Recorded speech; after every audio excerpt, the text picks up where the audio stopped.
ये है talks news network और आप देख रहे हैं पॉलिटॉक्स, राजनीति का कच्चा चिट्ठा। अमेरिका के न्यूयॉर्क में राहुल गांधी ने अप्रवासी भारतीयों को संबोधित करते हुए एक बार फिर केंद्र की मोदी सरकार पर जोरदार हमला बोला है। अमेरिका में 6 दिनों के दौरे पर गए कांग्रेस नेता राहुल गांधी ने उड़ीसा रेल हादसे को लेकर प्रधानमंत्री मोदी और केंद्र सरकार पर निशाना साधा। इसके साथ ही राहुल ने बड़ा दावा करते हुए कहा, देश दो विचारधाराओं के बीच लड़ाई का सामना कर रहा है। एक और कांग्रेस है तो दूसरी तरफ भाजपा और राष्ट्रीय स्वयंसेवक संघ है। हम महात्मा गांधी का प्रतिनिधित्व करते हैं और भाजपा आरएसएस नाथूराम गॉडसे को मानती है। वही नाथूराम गॉडसे जिसने गांधी जी की हत्या कर दी थी। सोमवार को राहुल गांधी ने न्यूयॉर्क में प्रवासी भारतीयों को संबोधित करते हुए कहा, भाजपा कभी भी मीटिंग में आई लव यू नहीं बोलती, लेकिन कांग्रेस के लोग एक दूसरे से आई लव यू ब्रदर्स कहते हैं। बीजेपी और आरएसएस पर निशाना साधते हुए राहुल ने कहा कि उनका काम नफरत फैलाने का है, हमारा काम मोहब्बत फैलाने का है। अपने संबोधन में कांग्रेस नेता राहुल गांधी ने कहा कि हम जिस विचारधारा का पालन करते हैं वह महात्मा गांधी की विचारधारा है।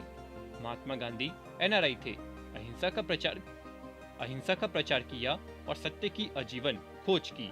वहीं गॉडसे एक हिंसक और गुस्सैल व्यक्ति था जो अपने जीवन की सच्चाई का सामना करने में असमर्थ था। राहुल गांधी ने आगे बड़ा दावा करते हुए कहा कि भारत के विकास में प्रवासी भारतीयों ने अहम भूमिका निभाई है। उन्होंने दुनिया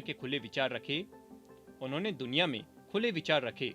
महात्मा गांधी, बी.आर. अम्बेडकर, सरदार वल्लभ भाई पटेल, जवाहरलाल नेहरू और सुभाष चंद्र बोस सहित देश के स्वतंत्रता संग्राम से जुड़े सभी प्रमुख नेता एनआरआई थे, जिन्होंने दुनिया में खुले विचार व्यक्त किए।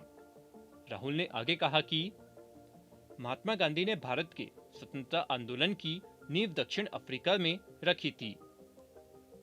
अक्सर उन पर विदेशी धरती पर भारत की छवि धूमिल करने का आरोप लगाती रही है। इसके साथ ही राहुल गांधी ने अपने संबोधन में उड़ीसा रेल हादसे को लेकर प्रधानमंत्री मोदी और केंद्र सरकार पर निशाना साधा। साथ ही उन्होंने उड़ीसा ट्रेन हादसे में मरने वालों की याद में 60 सेकंड का मौन भी रखा।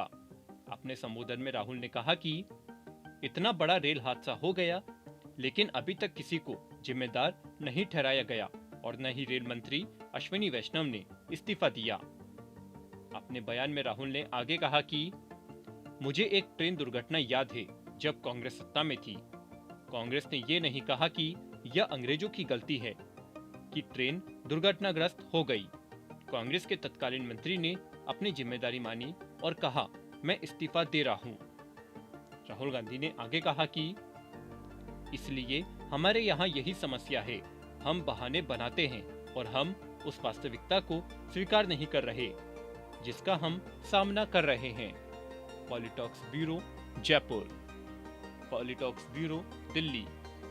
ये है टॉक्स न्यूज नेटवर्क और आप देख रहे हैं पॉलिटॉक्स, राजनीति का कच्चा चिट्ठा।